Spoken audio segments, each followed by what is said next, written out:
Sejarah pemerintahan Provinsi Jawa Tengah. Terbentuknya Provinsi Jawa Tengah. Potensi-potensi geografis, ekonomis, dan politis wilayah Jawa Tengah telah membentuk wilayah ini sebagai suatu pilihan, baik bagi penguasa pribumi maupun asing atau Belanda untuk membangun kekuasaan administratif.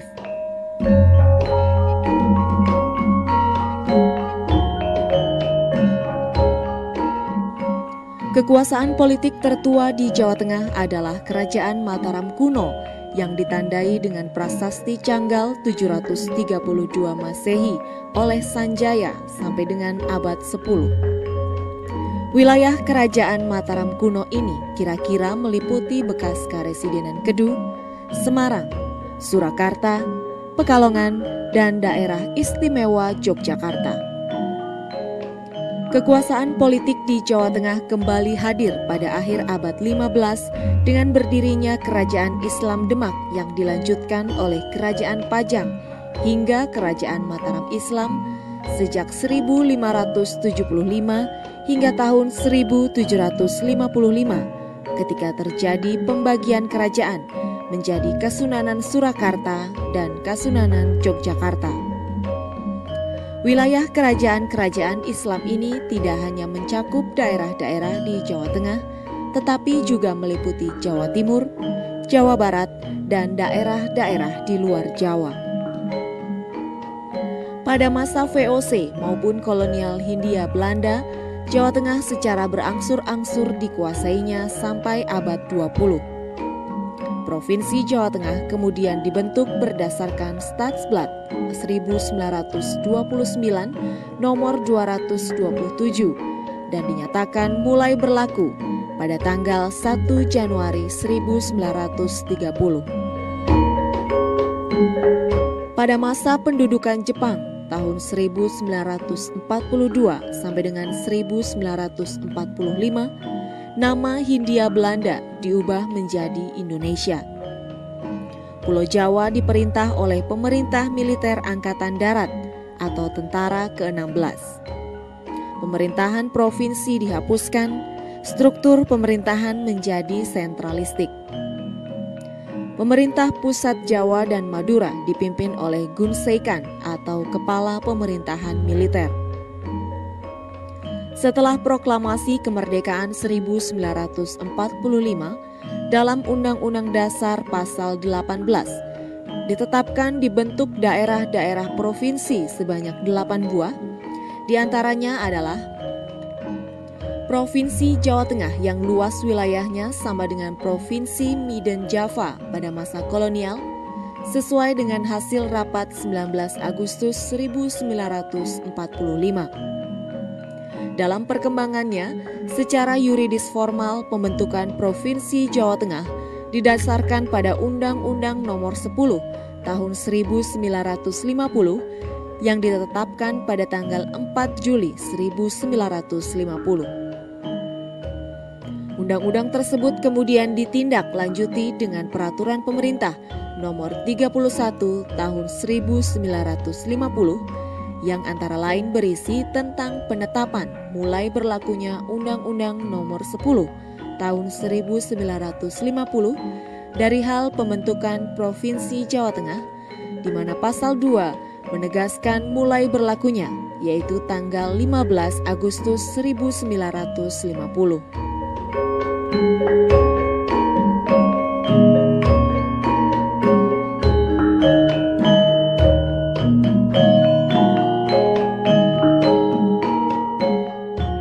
Jawa Tengah sebelum masa penjajahan.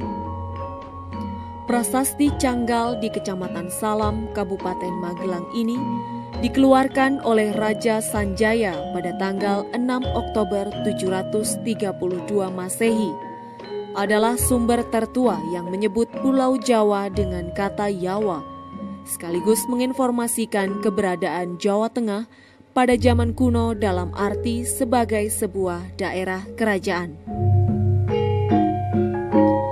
Dalam prasasti Sangguran tahun 928 Masehi disebutkan raja yang pertama bernama Sanjaya. Kerajaan Mataram kuno yang memerintah pertama kali di daerah Jawa Tengah diperintah oleh beberapa orang raja dan mengalami perpindahan ibu kota kerajaan beberapa kali, yaitu di Kedu Selatan atau Medang, di daerah Prambanan atau Purwodadi Grobogan, dan di daerah Kedu Selatan. Periode pemerintahan berikutnya dikuasai oleh Demak, kerajaan yang didirikan oleh Raden Hasan tahun 1581. Dia kemudian bergelar Syah Akbar Al-Fatah atau lebih dikenal dengan nama Raden Patah. Pada era pemerintahan Pangeran Trenggono sekitar tahun 1521 meninggalkan salah satu sisa kejayaannya, yaitu Masjid Agung Demak.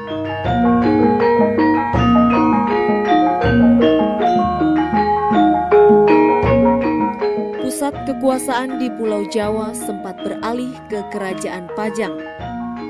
Akibat banyak mengalami konflik, Kerajaan Pajang sebagai pusat pemerintahan dipindahkan ke Mataram di bawah pemerintahan Sultan Agung pada tahun 1613 sampai dengan 1645.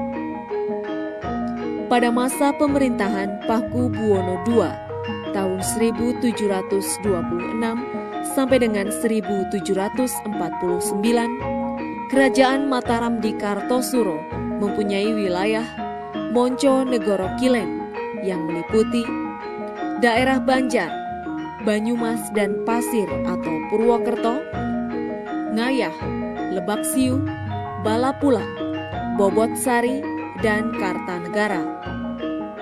Selanjutnya Monco Negoro Wetan yang meliputi Ponorogo, Kediri, Madiun, Pacitan, Magetan, Caruban, Keduang, Pace, Kertosono, Sarengat, Blitar, Cipang, Grobogan, Warung, Selo, Blora, Rawa atau Tulungagung, Kalangbret, Japan atau Mojokerto, Wirasaba Agung, Barebek, dan Jogorogo.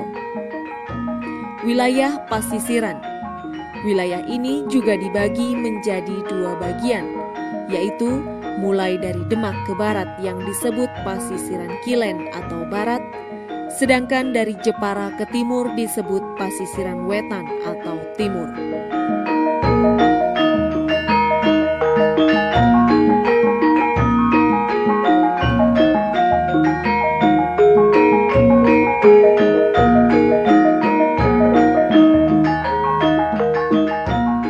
Zaman penjajahan Belanda.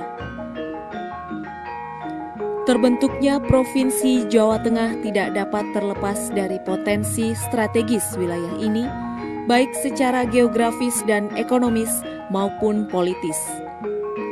Semarang menjadi pusat jaringan jalan darat yang menghubungkan bagian barat dengan bagian timur Pulau Jawa, serta daerah pantai utara dengan daerah pedalaman.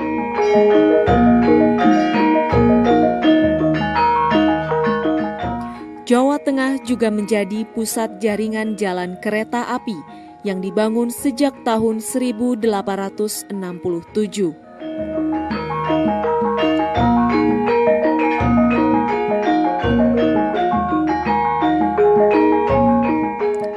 Penguasaan Belanda atas wilayah Jawa Tengah, khususnya wilayah pantai utara, bermula ketika Mataram atau Amangkurat II meminta bantuan kepada VOC untuk menumpas perlawanan Trunojoyo.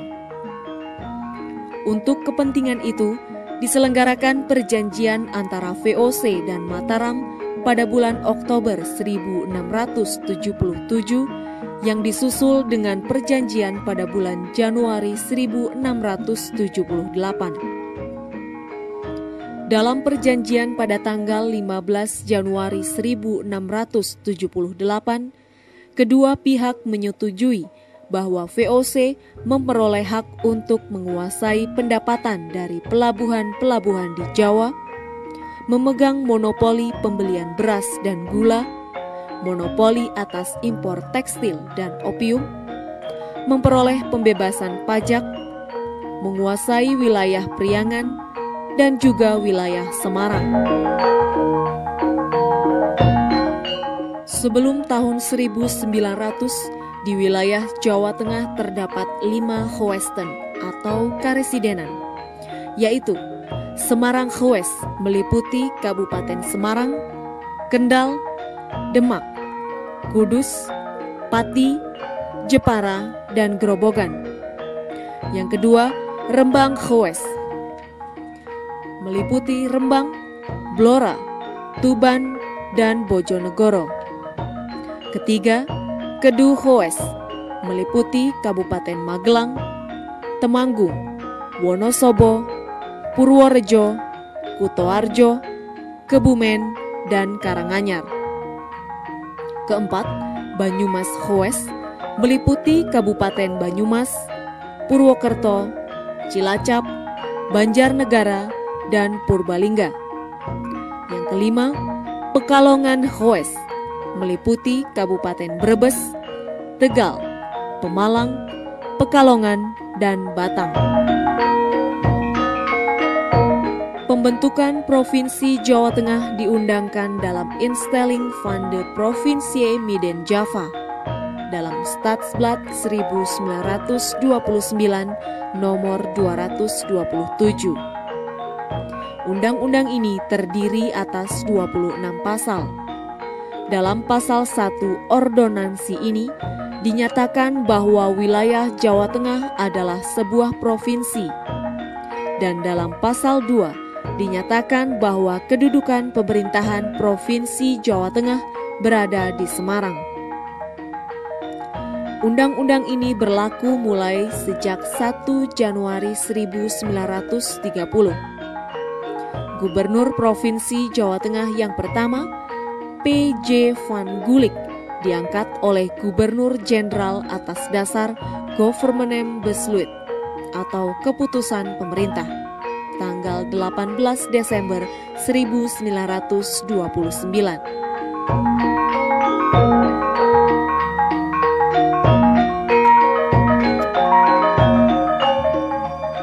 Zaman pendudukan Jepang.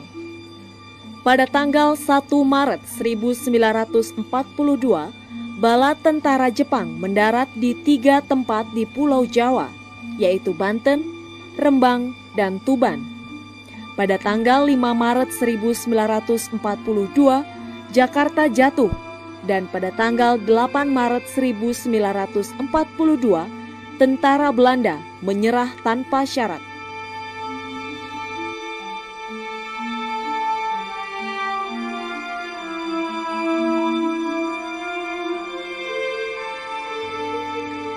Dengan berakhirnya pemerintahan Hindia Belanda, Indonesia secara resmi berada di bawah kekuasaan tentara Jepang. Selama periode pemerintahan Jepang, Indonesia berada di bawah kekuasaan militer Jepang.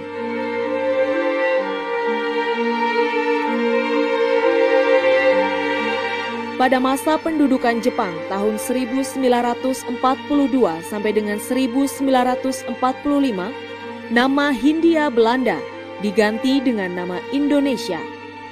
Pemerintah provinsi dihapuskan, diganti pemerintah pusat Jawa dan Madura yang dipimpin oleh Gunseikan atau kepala pemerintahan militer.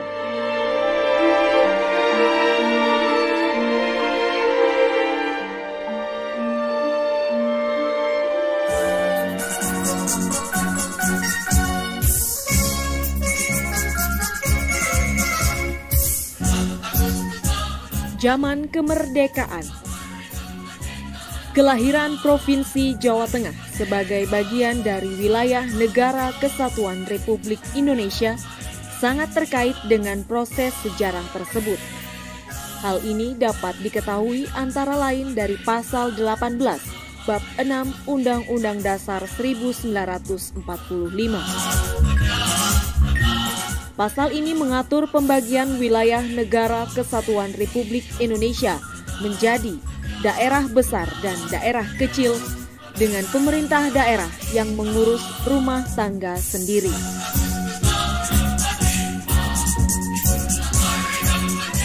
Setelah persetujuan konferensi meja bundar tanggal 27 Desember 1949 ditandatangani, Indonesia kembali menjadi negara kesatuan dan Belanda menyerahkan kedaulatan kepada Republik Indonesia. Dalam hal ini, Jawa Tengah baru dilakukan penyerahan Komando Jawa Tengah dari Jenderal Mayor F. Mollinger kepada Panglima Militer Divisi Diponegoro, Kolonel Gatot Subroto yang dilangsungkan di Staf Kuartier B Divisi Semarang. Secara yuridis formal, pembentukan Provinsi Jawa Tengah didasarkan pada Undang-Undang Nomor 10 Tahun 1950 yang ditetapkan pada tanggal 4 Juli 1950 tentang pembentukan Provinsi Jawa Tengah.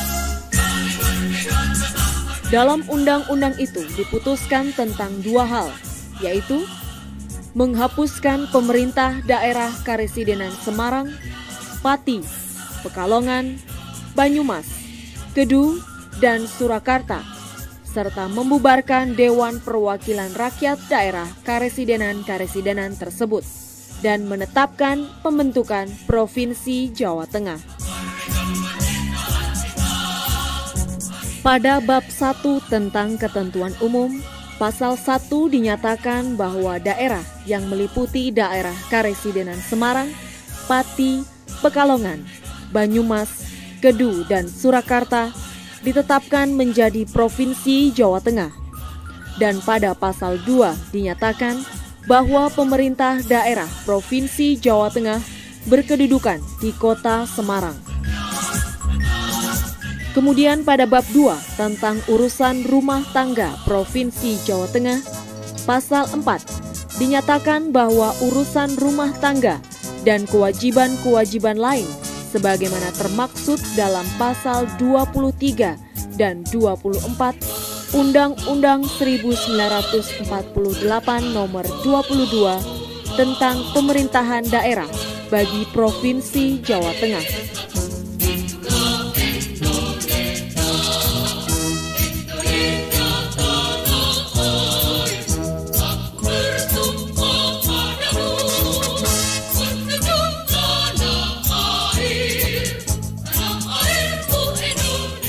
Pada awal kemerdekaan PPKI tanggal 18 Agustus menetapkan pembagian daerah administratif di Indonesia, menetapkan Provinsi Jawa Tengah sebagai provinsi yang mempunyai luas wilayah sama dengan Provinsi Midden Java pada masa kolonial Belanda.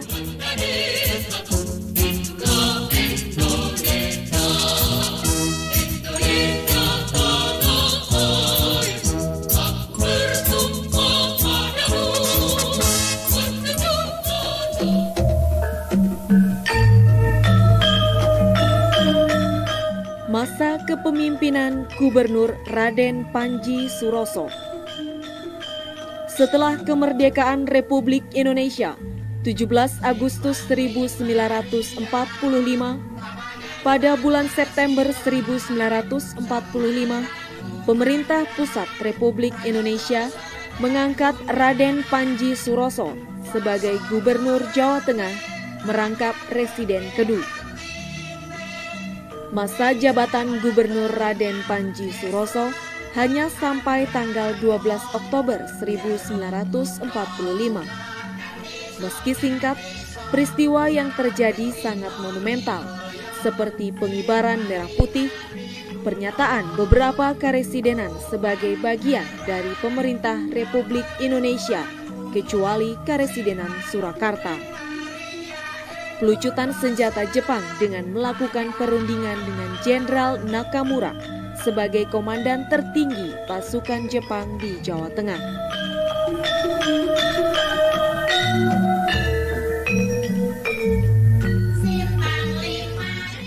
Masa kepemimpinan Gubernur Kanjeng Raden Mas Tumenggung Mr. Wongso Negoro.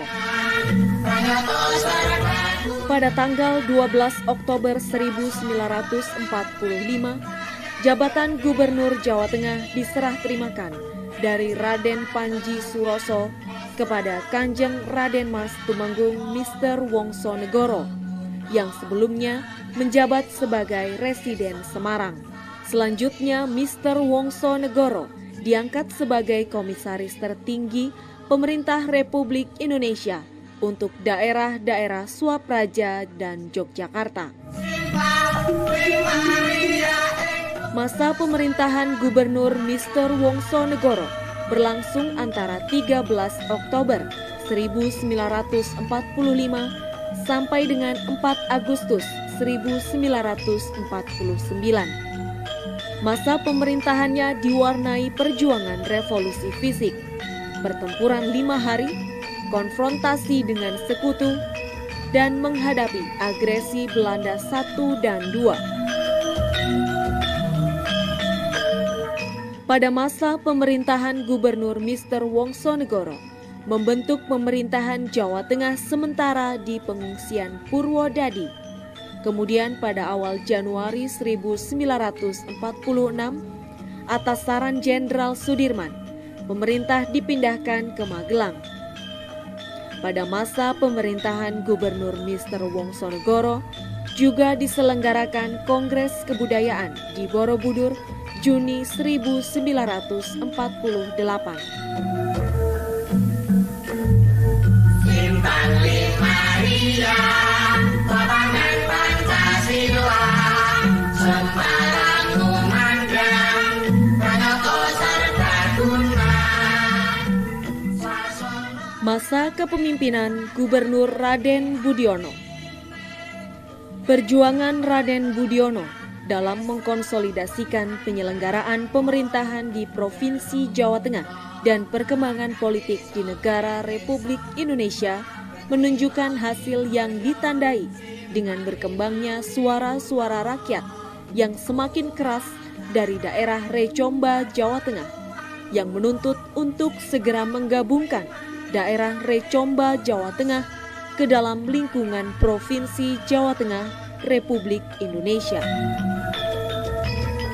Hal itu antara lain tercermin dari Revolusi Pemuda Indonesia Semarang tanggal 10 November 1949 dan pengumuman Badan Pekerja Dewan Perwakilan Rakyat Jawa Tengah Sementara atau Badan Legislatifnya daerah Recomba, Jawa Tengah, serta hasil sidang pleno DPR Jawa Tengah Sementara tanggal 28 November 1949. Momen terpenting yang terjadi pada masa pemerintahan Gubernur Raden Budiono adalah dilakukannya penyerahan kekuasaan oleh pemerintah kolonial Belanda Recomba kepada pemerintah Provinsi Jawa Tengah Republik Indonesia pada tanggal 24 Maret 1950. Penggabungan itu ditandai oleh penandatanganan serah terima kekuasaan dari Recomba Status Muller kepada Gubernur Raden Budiono. Upacara peresmian penggabungan diselenggarakan di Gedung Papak dan dihadiri segenap kepala jawatan. Pada periode ini terbitnya Undang-Undang Nomor 10 Tahun 1950 dan Peraturan Pemerintah Nomor 31 Tahun 1950 yang merupakan babak baru dalam sistem pemerintahan dalam negeri. Pada saat yang sama, banyak musibah terjadi di Jawa Tengah.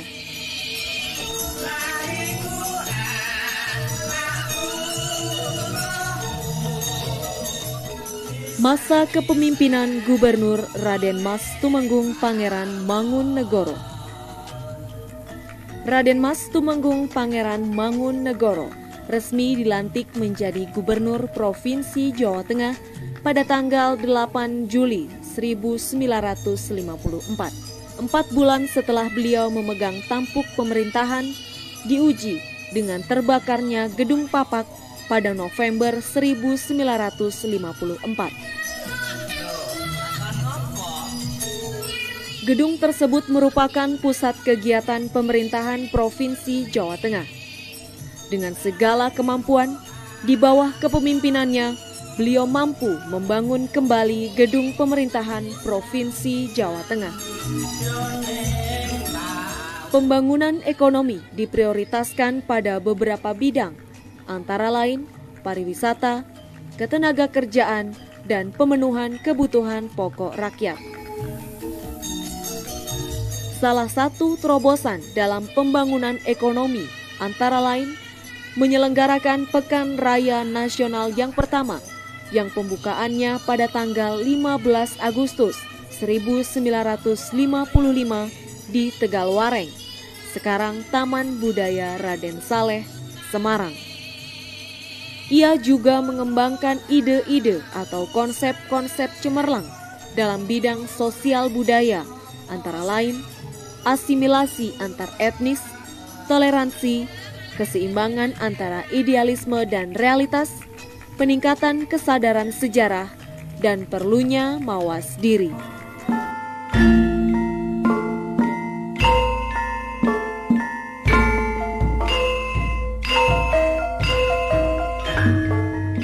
Masa kepemimpinan Gubernur Raden Soekarji Mangunkusumo.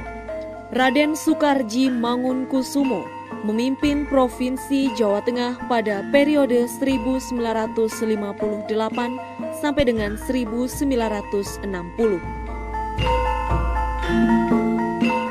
Pada waktu beliau menjabat sebagai gubernur, penyelenggaraan pemerintahan menganut dua asas, yaitu asas dekonsentrasi dan asas desentralisasi.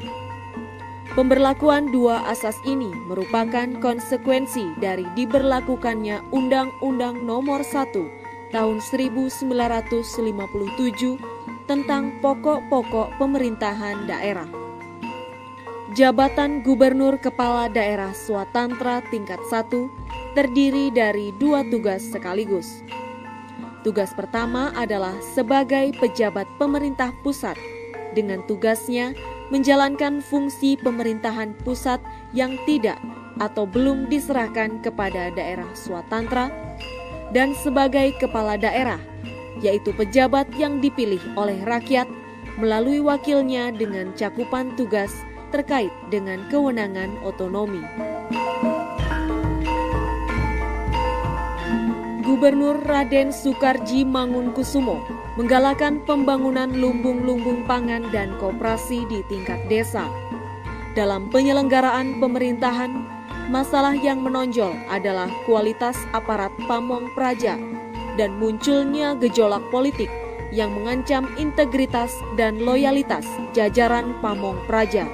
Untuk memecahkan masalah tersebut, beberapa kebijakan yang ditempuh antara lain memberi kesepakatan seluas-luasnya kepada para tenaga muda yang terdidik untuk selalu berusaha mengembangkan dirinya, membuka kesempatan kepada tenaga-tenaga muda yang mempunyai prestasi, dedikasi dan loyalitas yang baik untuk lebih awal menduduki jabatan-jabatan yang strategis.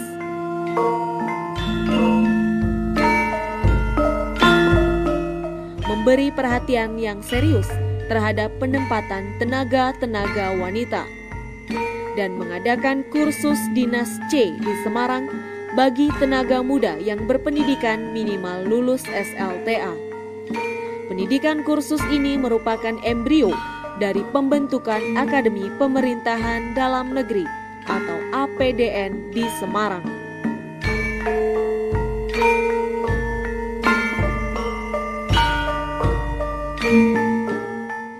Raden Mas Hadi Subeno Sosrowerdoyo. Situasi politik nasional yang tidak kondusif serta sedang bergolaknya beberapa pertikaian antar partai menjadikan pemerintahan tidak dapat berfungsi dengan baik. Partai Komunis Indonesia dan Partai Nasionalis tidak bisa sejalan dalam membangun negeri ini, sehingga menyeret pula para birokrat untuk masuk di antara kedua kubu tersebut.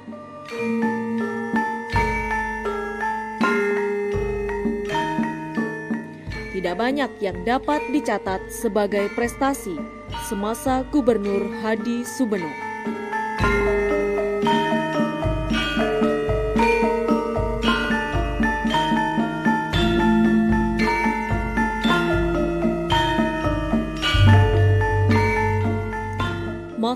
kepemimpinan Gubernur Mochtar. Selama pemerintahan Gubernur Mochtar, banyak dibangun waduk dan saluran-saluran irigasi untuk dapat menciptakan swasembada beras dan peningkatan produksi pertanian lainnya. Intensifikasi di bidang produksi pangan diikuti oleh intensifikasi di bidang perindustrian, baik industri berat, ringan, maupun industri rumah tangga.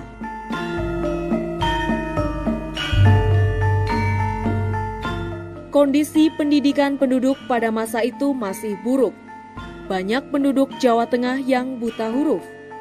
Pemberantasan buta huruf terus dilakukan.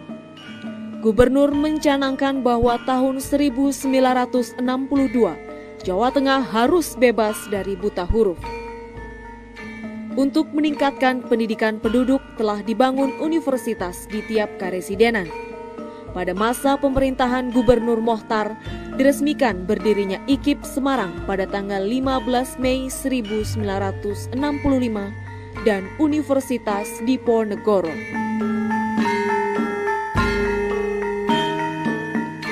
Untuk menggairahkan perekonomian Jawa Tengah, dibangun pelabuhan samudra atau Ocean Harbor di Semarang.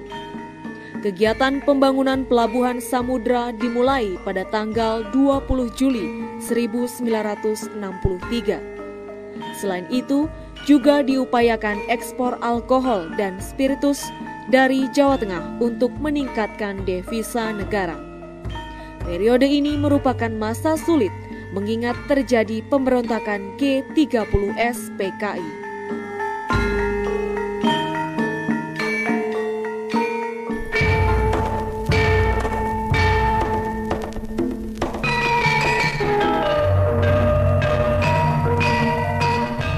Masa kepemimpinan Gubernur Haji Munadi. Kepemimpinan Gubernur Kepala Daerah Provinsi Jawa Tengah Haji Munadi berlangsung dari tahun 1966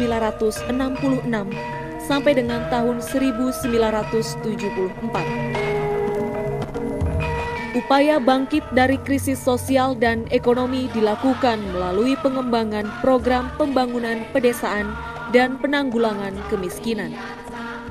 Gubernur Haji Munadi meletakkan dasar pembangunan pedesaan melalui program modernisasi desa.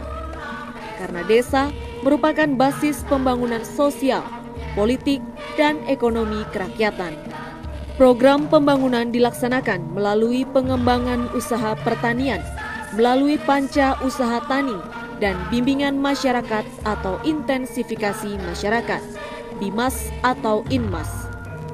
Dalam upaya penguatan kelembagaan keuangan dan modal bagi usaha kecil di pedesaan, dibentuklah Badan Kredit Kecamatan atau BKK di seluruh Jawa Tengah, serta pengembangan Badan Usaha Unit Desa atau Koperasi Unit Desa, BUUD atau KUD di setiap kecamatan. Perhatiannya untuk membenahi dan menyempurnakan tata pemerintahan desa, sekaligus meningkatkan kesejahteraan rakyat kecil di akar rumput. Bangunan fisik yang menonjol yaitu gedung olahraga atau GOR, lapangan Pancasila, dan Wisma Pancasila. Perhatiannya terhadap bidang agama juga sangat besar, dengan mendirikan Masjid Raya Baitur Rahman, yang merupakan masjid tingkat provinsi. Untuk memajukan kehidupan beragama, dibentuklah organisasi pilot proyek pembinaan mental agama atau P3A dari tingkat provinsi hingga kecamatan. Pada masa kepemimpinan Haji Munadi dan istrinya Hajah Isriati, PKK juga cukup prestasi yang membanggakan. Keberhasilan PKK di Jawa Tengah, maka Presiden Republik Indonesia memerintahkan kepada Menteri Dalam Negeri Amir Mahmud agar PKK dilaksanakan ke seluruh daerah-daerah di Indonesia. Anjuran tersebut dituangkan dalam Surat Jawab Menteri Dalam Negeri nomor SUS 3/6/12 tanggal 27 Desember 1972 kepada Gubernur Jawa Tengah dengan tembusan kepada gubernur di seluruh Indonesia. Sejak itu, gerakan PKK dilaksanakan di seluruh Indonesia dengan nama Pembinaan Kesejahteraan Keluarga.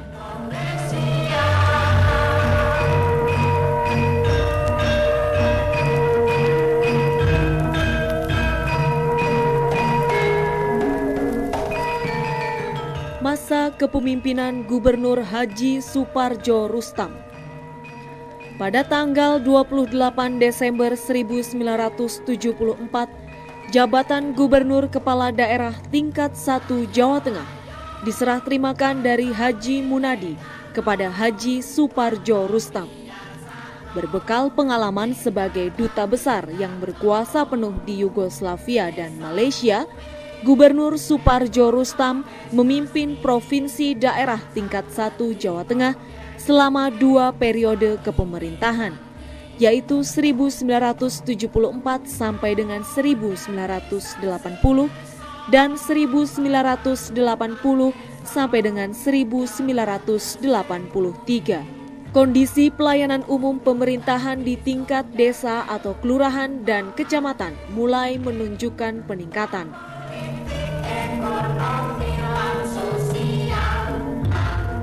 Lembaga-lembaga desa mulai dihidupkan sebagai wadah permusyawaratan desa dan sarana penyaluran aspirasi masyarakat. Lembaga Musyawarah Desa atau LMD, Lembaga Ketahanan Masyarakat Desa atau LKMD, dan Pembinaan Kesejahteraan Keluarga atau PKK dibentuk dan ditingkatkan peranannya dalam pembangunan. Khusus Pembinaan Kesejahteraan Keluarga atau PKK diberi perhatian khusus oleh Gubernur Haji Supardjo Rustam sebagai wadah untuk meningkatkan emansipasi wanita sesuai dengan budaya bangsa Indonesia. Pelaksanaan pembangunan Jawa Tengah pada masa kepemimpinan Gubernur Haji Supardjo Rustam menggunakan dasar Repelita II. Hasil pembangunan yang dicapai selama kepemimpinan Haji Supardjo Rustam adalah dianugerahinya pemerintah Provinsi Jawa Tengah oleh Presiden Republik Indonesia, yaitu berupa penghargaan Para Samya Purnakarya Nugraha berdasarkan keputusan Presiden nomor 44/TK/1979.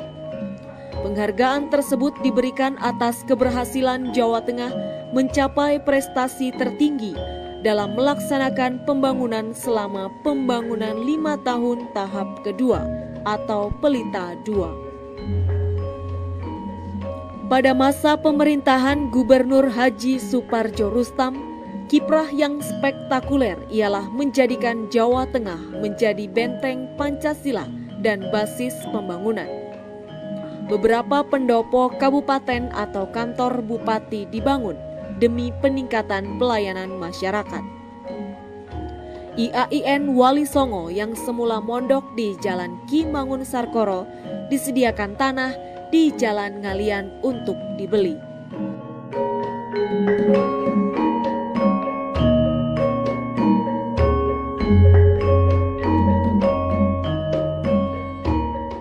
Masa kepemimpinan Gubernur Haji Muhammad Ismail.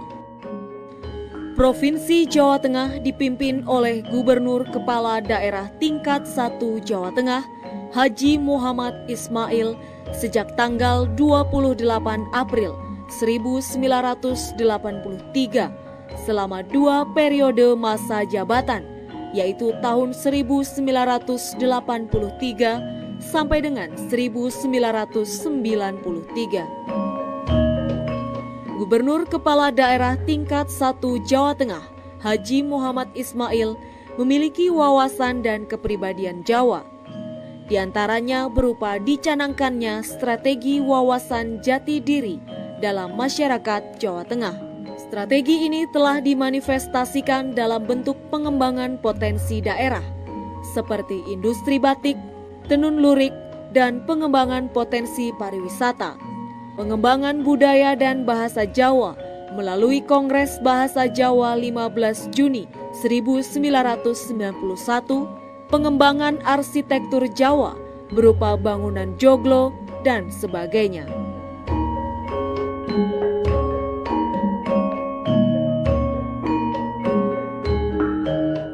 Proyek-proyek besar yang bersifat monumental telah diselesaikan selama periode 10 tahun kepemimpinan Haji Muhammad Ismail. Di antaranya berupa Waduk Kedungombo, Waduk Merica dan PLTA Merica di Banjarnegara, dan PLTGU Tambak Lorok Semarang. Walaupun di beberapa sisi proyek-proyek tersebut memunculkan pro dan kontra, namun sekarang sebagian besar masyarakat merasakan manfaat dari pembangunan tersebut. Dalam percaturan nasional selama kurun waktu 1983 sampai dengan 1993, Jawa Tengah telah memperoleh prestasi yang diakui. Di antaranya berupa Adipura Kencana, Adipura, Sertifikat Upakarti, intensifikasi ternak, intensifikasi pertanian, intensifikasi khusus ternak ayam buras, supra intensifikasi khusus dan kepeloporan di bidang keluarga berencana atau KB. Dalam bidang ekonomi, Haji Muhammad Ismail mengembangkan Bank Pembangunan Daerah atau BPD Provinsi dan beberapa kabupaten. Dalam bidang budaya, memantapkan dan mengembangkan jati diri Jawa Tengah agar rakyat Jawa Tengah memiliki ketahanan budaya dalam menghadapi aspek negatif dari infiltrasi budaya asing.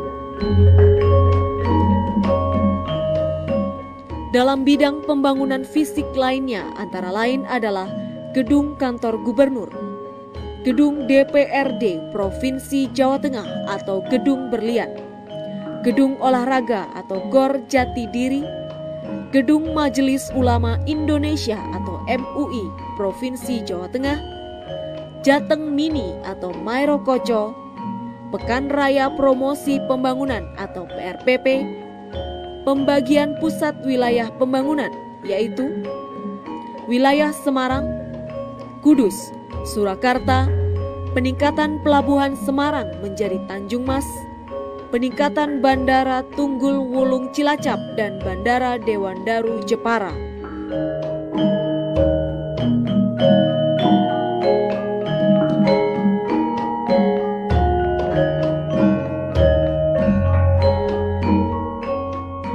Masa kepemimpinan Gubernur Haji Suwardi.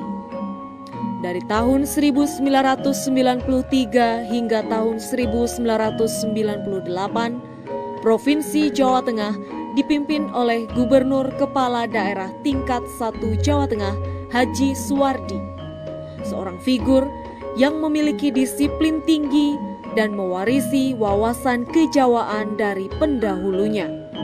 Walaupun dalam 2 tahun terakhir dari periode tersebut, provinsi sedang terpengaruh oleh krisis ekonomi yang menyebabkan berakhirnya pemerintahan Orde Baru. Permasalahan pembangunan yang menonjol pada tahun 1993 sampai dengan 1998 terutama adalah mengembangkan desa tertinggal dan kemiskinan. Banyak menghabiskan waktunya terjun ke desa-desa untuk memberikan perhatian terhadap perkembangan desa-desa yang ada di Jawa Tengah.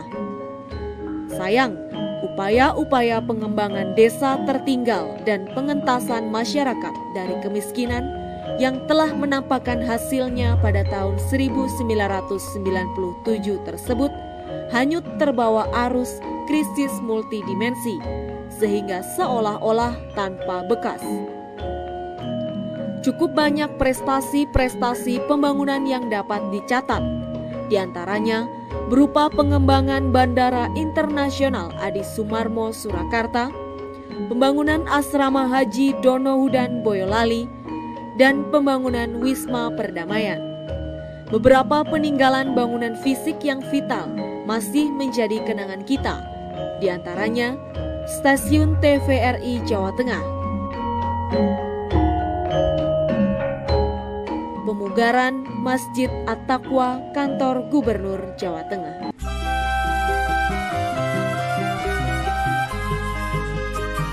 Masa kepemimpinan Gubernur Haji Mardianto. Haji Mardianto dilantik sebagai Gubernur Jawa Tengah selama 2 periode. Periode pertama tahun 1998 sampai dengan 2002 dan periode kedua tahun 2003 sampai dengan 2008. Pada masa awal jabatan periode pertama, bangsa Indonesia sedang memasuki masa peralihan dari Orde Baru ke Orde Reformasi. Masa itu ditandai dengan kevakuman peraturan. Organisasi yang ada secara struktural masih mencari bentuk dan kebebasan yang tidak terkendali. Dengan model kepemimpinannya yang jawani, manjing ajur-ajer, andap asor atau low profile, menempatkan diri sebagai bapak seluruh rakyat sehingga mampu berintegrasi dan dicintai oleh segenap elemen masyarakat. Di masa kepemimpinannya, Jawa Tengah dikenal sebagai provinsi yang relatif paling aman dan dalam suasana iklim sejuk. Pada masa kepemimpinan Gubernur Haji Mardianto, terjadi perubahan sistem pemerintahan yang cukup mendasar dengan diberlakukannya Undang-Undang Nomor 22 Tahun 1999 tentang Pemerintahan Daerah, Undang-Undang Nomor 25 Tahun 1999 tentang Perimbangan Keuangan antara pemerintah pusat dan daerah, serta Undang-Undang Nomor 28 Tahun 1999 tentang penyelenggaraan negara yang bersih dan bebas korupsi, kolusi, dan nepotisme. Perkembangan berikutnya, 2 undang-undang terkait dengan otonomi daerah disempurnakan atau diganti dengan Undang-Undang Nomor 32 Tahun 2004 dan Undang-Undang Nomor 33 Tahun 2004. Menanggapi situasi yang memprihatinkan itu, pemerintah Provinsi Jawa Tengah menetapkan program kemandirian daerah yang kemudian diikuti oleh pemerintah kabupaten dan kota di Jawa Tengah. Prioritas kemandirian ditujukan pada sektor pertanian dalam arti luas, usaha kecil dan menengah berbasis ekspor dan pariwisata.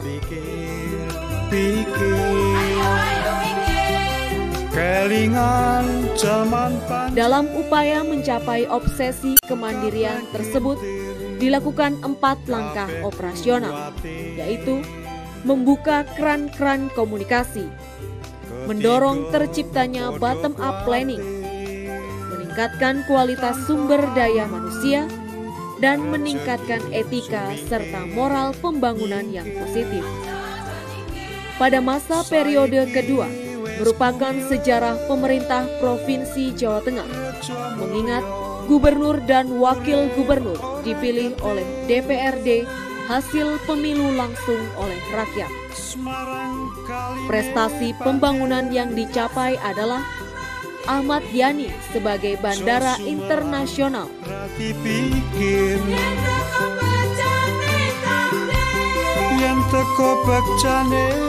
jalur selatan-selatan, tol Semarang-Solo, Ketep Volcano, siji loro sing Masjid Agung Jawa Tengah di Jalan Gajah, Kota Semarang, Ewon ora kuat Dieng Plateau, dan Terminal Agrobisnis Soropadan, Magelang.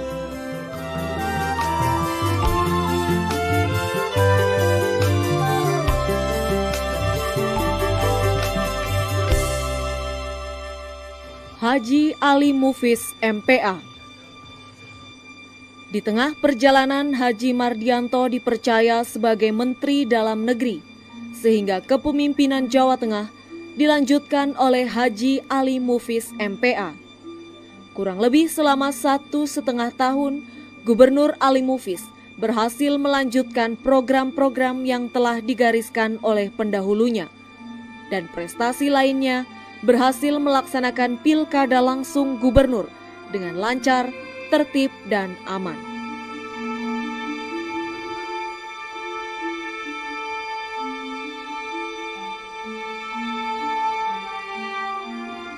Haji Bibit Waluyo dan Hajah Dr. Anda Rustriningsih MSI.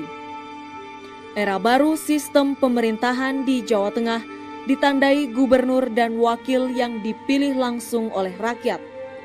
Dengan semboyan Bali Ndeso Bangun Deso, Haji Bibit Waluyo dan Hajah Rustriningsih berusaha mengembangkan Jawa Tengah melalui desa. Program-program percepatan bagi masyarakat desa mulai digalakan. Sektor pertanian, peternakan,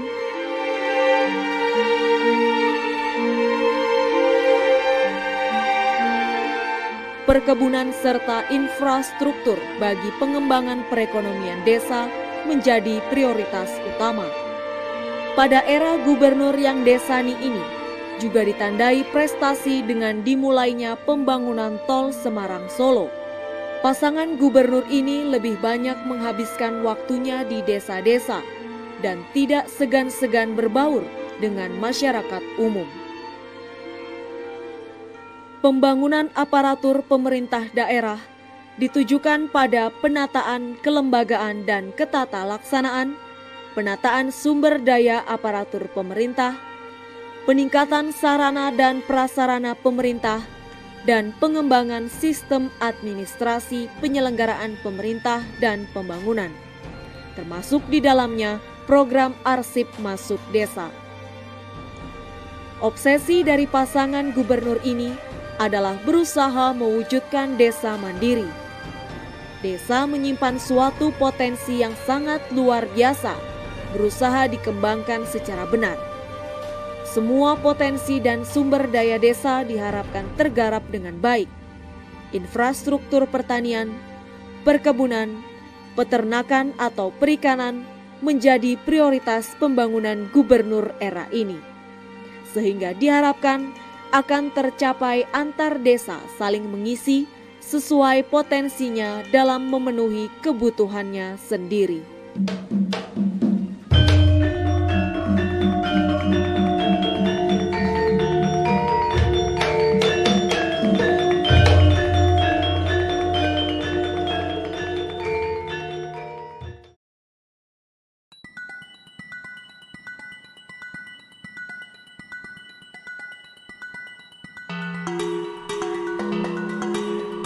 Masa kepemimpinan Gubernur Haji Ganjar Pranowo SH.MIP. Haji Ganjar Pranowo SH.MIP dilantik sebagai Gubernur Jawa Tengah selama 2 periode. Periode pertama tahun 2013 sampai dengan 2018 bersama dengan Heru Sujatmoko. Dan periode kedua dari tahun 2018 sampai dengan 2023 bersama Taj Yassin Maimun dengan tagline "Boten korupsi, boten ngapusi".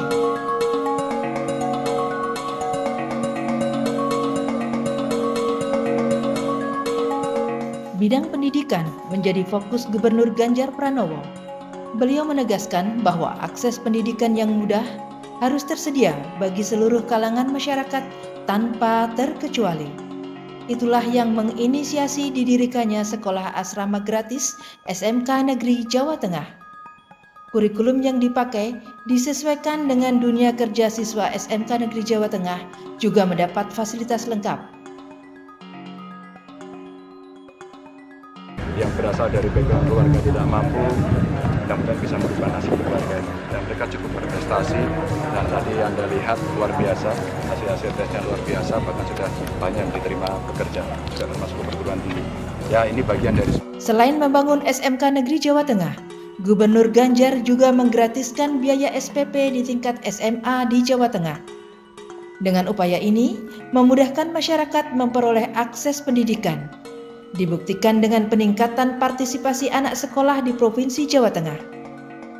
Salah satu persyaratan wajib untuk diterima di SMK Negeri Jawa Tengah, selain kemampuan di atas rata-rata, adalah berasal dari keluarga tidak mampu. Program ini jadi unggulan Ganjar dalam sektor pendidikan sekaligus pengentasan kemiskinan. Pak, kita Agustus mau berangkat ke Jepang, Pak. Rencana kerja di mana? PT Hah? Topre, Ochigi, Tokyo. Di Tokyo? Baik, Kerja apa di sana? mengelas, Pak. Oh ngelas? Ngelas mobil. Oh ngelas mobil. Udah tahu kalau kerja di sana gajinya kira-kira berapa? Udah dikasih tahu? Sudah, Pak. 18, bersihnya 13 juta. Woi. Mau kirimi berapa untuk orang tua gitu? Siap, Pak. 5 juta, Pak. Wih. Oke, belajar yang rajin ya. Ya, Pak Pak. Dongake sukses ya. Wah, kamu hebat loh.